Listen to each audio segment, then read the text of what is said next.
양성 종양인데 수술해야 되나요? 사실 양성 종양도 사이즈는 계속 커지기 때문에 우리 아이가 나이가 많은데 수술이 가능할까요? 생각들이 다를 수는 있겠지만 제 생각을 얘기 드리면 나이보다도 아이가 가지고 있는 같은 부위 또 같은 수술을 진행할 수 있나요? 이 질문 받으신 적 있나요? 처음 받아보는 거 같은데요.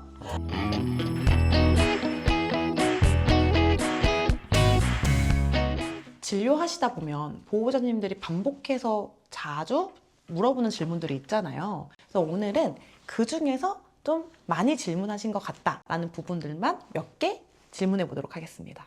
아까 우리가 종양 얘기를 쭉 했는데 양성 종양인데 수술해야 되나요? 이 질문 좀 많이 받으실 것 같아요. 트루컷이라는 조직 검사를 미리 했어.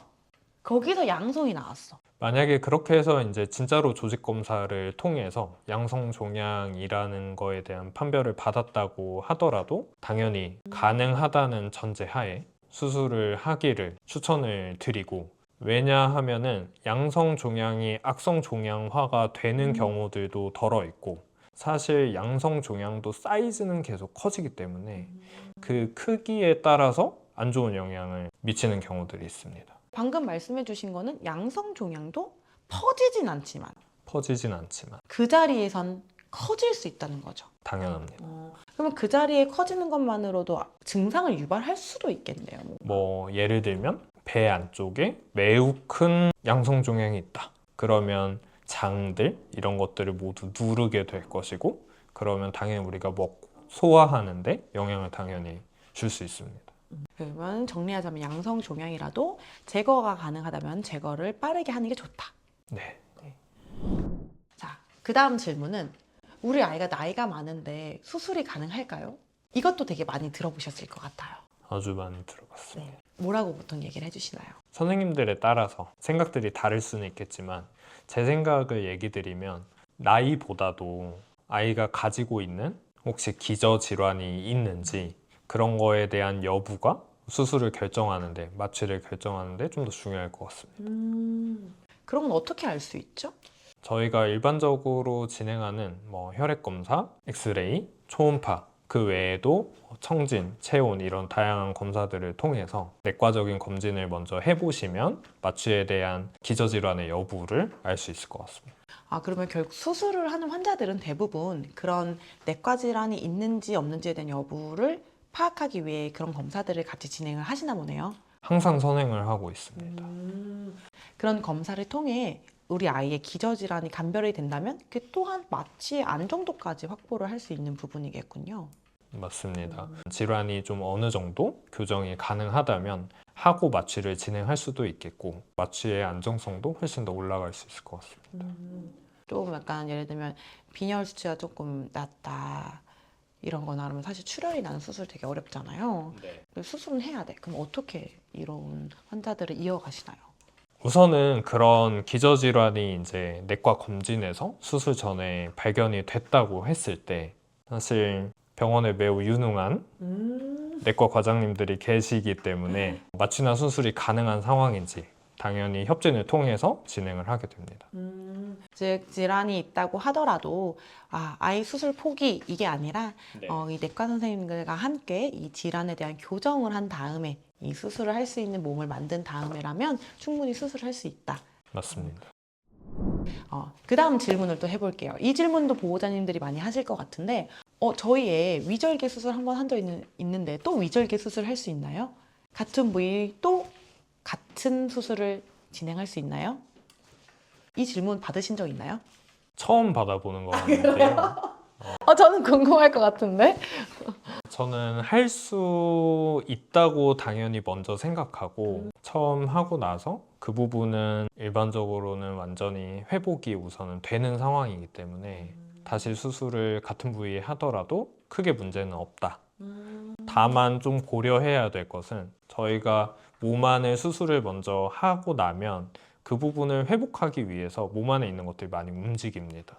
그래서 유착 이런 것들이 생기기도 하는데 특별히 유착이 크게 문제가 될 만한 정도의 유착이 아니라면 대부분은 수술이 가능합니다. 인터벤션 시술이라는 게 있는데 우리 아이 수술 말고 인터벤션 수술하는 게 무조건 더 좋은 거 아닌가요? 인터벤션 시술이 수술보다 무조건 좋은 건가요? 질환에 따라서 조금씩 다른데 수술과 인터벤션 시술이 둘 다 치료적인 접근으로 가능한 경우에는 당연히 인터벤션을 선택하는 게 조금 더 이득이 많을 거라고 생각을 하고, 대신에 이제 예를 들면 종양 같은 이런 부분들은 수술을 할 수 있다면 하는 것이 인터벤션 시술을 하는 것보다 예후에 훨씬 더 좋은 영향을 줄 수 있기 때문에 그 부분은 아기 상태와 이런 것들 충분히 좀 고려해서 결정하시는 것이 좋을 것 같습니다. 정리하자면 인터벤션 시술이 수술과 동등한 치료 방법이 될 수 있다면 훨씬 더 덜 침습적이기 때문에 인터벤션 수술이 훨씬 더 나을 수 있지만 인터벤션 시술이 치료의 보완적 방법으로 선택이 된다면 수술이 훨씬 더 나을 수 있다. 그게 대표적으로 종양이라는 거죠. 맞습니다. 또 완벽하게 동의합니다. 자, 다음 질문으로는 인터벤션 중에 스텐트를 장착하는 시술이 있잖아요. 네, 앞서서 이 또한 어쨌든 내 몸게 아니니 이물이기 때문에 다른 문제들이 일어날 수도 있다라고 했지만 기본적으로 수술에 사용은 되긴 하니까 이런 성분들이 몸에 괜찮나요? 이걸 몸에 지니고 있어도 되나요? 이런 질문들도 보호자님이 할 것 같거든요. 그 스텐트는 또 어떤 재질로 돼서 수술에 사용되는 건가요? 스텐트는 어쨌든 몸에 원래 있지 않은 결국에는 이물이긴 한데 대부분 종류들이 엄청 많기는 하지만 생체 적합성 테스트들을 통해서 결론적으로 몸에 큰 무리가 없이 장착할 수 있는 재질들로 되어 있기 때문에 그 부분은 크게 걱정하시지 않고 실시를 하셔도 될 거라고 생각이 들고, 다만 어쨌든 이물로서 2차적인 어떤 염증 반응 아주 드물게 그런 것들이 유발될 수도 있기는 할 것 같습니다. 사실 보호자님들이 이게 외과를 두려워하고 무서워하는 이유가 이 수술 자체가 위험하다 이런 생각을 좀 갖고 계신 것 같아요. 맞습니다. 수술이라는 거는 칼을 대는 행위이고 그 과정에서 생길 수 있는 통증 이런 거에 대한 두려움들이 굉장히 크신 것 같고, 두 번째는 마취, 전신 마취가 너무 힘들지는 않을지 잘 깰 수 있을지 이런 부분 때문에 가장 많이 좀 힘들어 하시는 것 같습니다. 그쵸. 그 두 개가 딱 그 외과의 포인트가 될 수 있다고 저도 생각을 하는데, 저는 그래도 오늘 과장님과 얘기를 통해, 그럼에도 불구하고 칼을 대는 통증, 그리고 아이가 전신 마취를 할 수밖에 없는 상황에도 불구하고 반드시 수술을 해야 되는 경우가 있구나, 이런 부분을 배웠어요. 오히려 수술을 하지 않고 그냥 둔다면 아무리 약을 먹는다 해도 이게 악화될 수밖에 없구나, 이런 질환들이 있구나라는 거를 이렇게 오늘 통해서 많이 배워서 차라리 빠른 검사를 통해 더 작게 칼을 댈 수 있는 상황에서든 좀 더 과감하게 수술을 통해 우리 아이가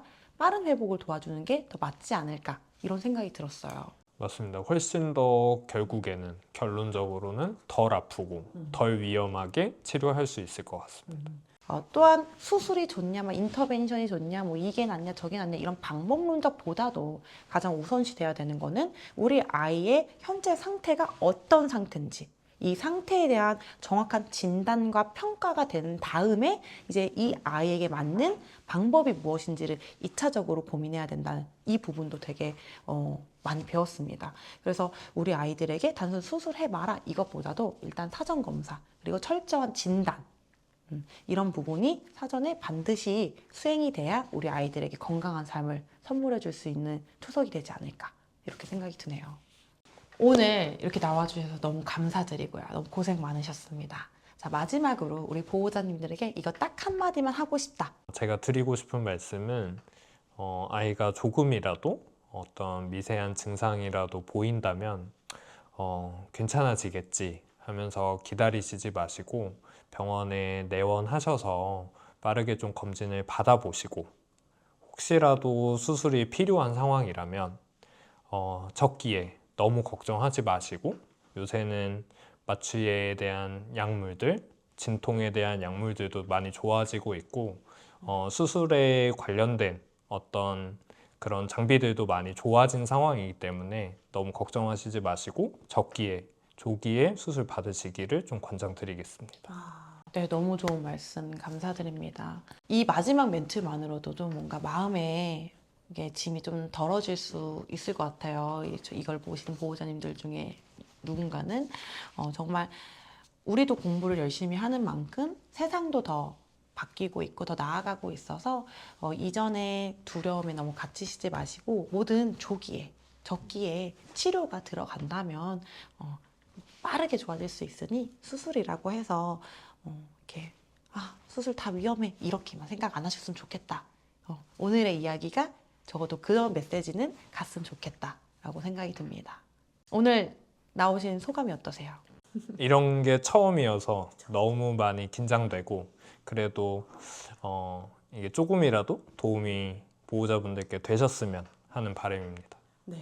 만약 오늘 영상을 보고 이제 좀 더 궁금하신 게 생기신다면 언제든지 질문을 남겨주시면 제가 또 우리 정범수 과장님을 또 모실 수 있는 이유가 되지 않을까 싶습니다. 과장님 오늘 너무 감사드리고요. 마지막으로 시청자들에게 인사 한마디 하시죠.